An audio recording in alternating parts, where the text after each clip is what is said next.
Entertain ka lang niya kasi may kailangan siya sa'yo. Hindi mo ba napapansin ha? Na-sweet lang siya sa'yo pag may kailangan siya. Pero pag wala na ano, hindi ka na pinapansin. Sinasayang mo lang yung mga effort mo na binibigay sa kanya. Matalino ka naman tao eh. Bakit mo nagiging tanga ka pagdating sa kanya? Isipin mo naman yung sarili mo. Unahin mo naman yung sarili mo. At tanggapin mo na hindi ka magugustuhan ng tao na gugustuhan mo. Himig na lula na aking pinagdadanto. Ito na, nag-jersey na ako, nagsapatos na ako. Alam ko kasi paglalaruan mo lang ako. Ano ang pagkain na dapat iwasan para protektahan ang mental health mo? Siya, iwasan mo siya at mag-move on ka na. Char!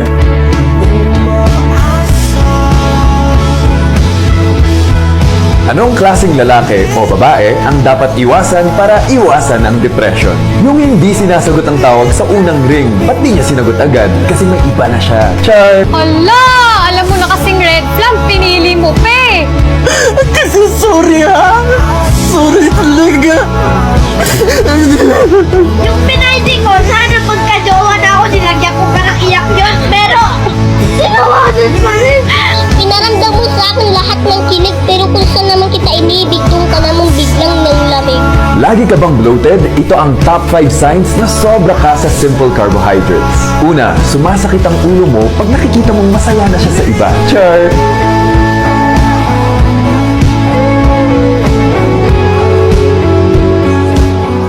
Signs na pangit ang sleep quality mo at kailangan mo nang magbago. Una, hinihintay mo siyang mag-good night at mag-I love you kahit na alam mong pinapaasa ka lang niya. Ito na naman tayo,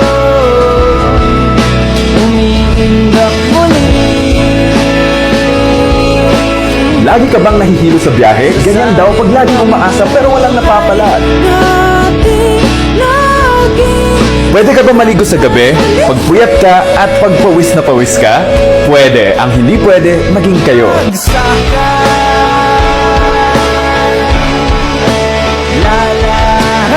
Paano ka makakatulog ng maayos kung pabago-bago ka ng shift? Una, tanggapin mo na hindi ikaw ang katabi niyang matulog.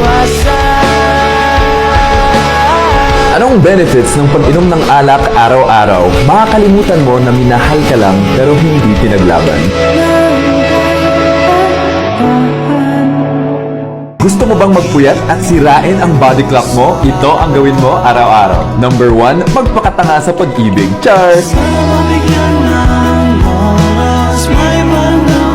Ayun, wala nang reply, wala nang response, wala nang musta. Sana man lang kinamusta ka niya hanggang sa huling hininga mo. Nag-aaway pa tayo nun.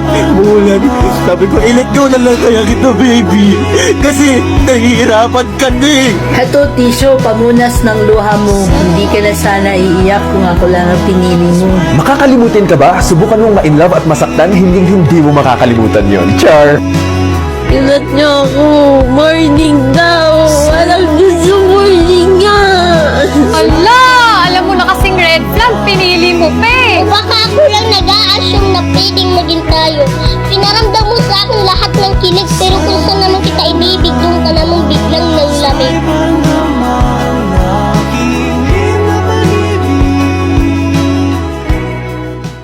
Ikaw, ano pinaydi? Hindi mo alam ang paydi mo?